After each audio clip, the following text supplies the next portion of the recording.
Hello বন্ধুরা, কেমন আছো সবাই? আশা করি সবাই ভালো আছো। তো বন্ধুরা, কথায় বলে সবার কপালে সুখ সয় না। সুখের আশায় একে একে 3টি বিয়ে করেছেন ঢাকাই চলচ্চিত্রের অভিনেত্রী মাহিয়া মাহি। কিন্তু দুঃখের বিষয়, কোনো স্বামী মাহির জীবনে সুখ বয়ে আনতে পারলেন না। প্রথম ও দ্বিতীয় স্বামীর মতো এবং তৃতীয় স্বামী রাকিব সরকারের সঙ্গে বিচ্ছেদের প্রস্তাব দিলেন এই নায়িকা। নিজের ফেসবুক অ্যাকাউন্টে একটি ভিডিও পোস্ট করে মাহিয়া মাহি বললেন তার বিচ্ছেদের কথা। মাহিয়া মাহি জানান, আমি কখনো ভাবিনি, তবে মনে হয়েছে এখন সবাইকে বলার সময় হয়েছে। আমাদের নিজেদের ভালোর জন্য আমি আর রাকিব খুব ভালো বোঝাপড়া নিয়ে বিয়ের সিদ্ধান্ত নিয়েছিলাম।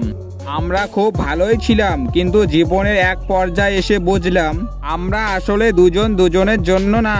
সে অনেক ভালো একজন মানুষ, এতগুলো দিন তার সঙ্গে কাটিয়েছি। সে আমাকে খুব কেয়ার করছে, সব সময় একটি ছাতার মতো করে আগলে রেখেছে। কিন্তু আসলে কি কারণে একটি ছাতার নিচে দুটি মানুষ কেন ভালো নেই, সেটি তৃতীয় পক্ষ কেউ বলতে পারবে না এই দুটি মানুষ ছাড়া। তাই সব কিছু মিলিয়ে দুজন দুজনের প্রতি সম্মান দিয়ে আলাদা হয়েছি। তাছাড়া আমরা অনেক দিন ধরে আলাদা আছি। এর আগের ছেলেটা ব্যবসায়ী মোহাম্মদ পারভেজ অপুকে ধুমধাম করে বিয়ে করেন, কিন্তু মাহিয়া মাহি 5 বছর সংসার করার পর স্বামীকে অক্ষম বলে ডিভোর্স দিয়ে ব্যবসায়ী রাকিব সরকারকে বিয়ে করেন।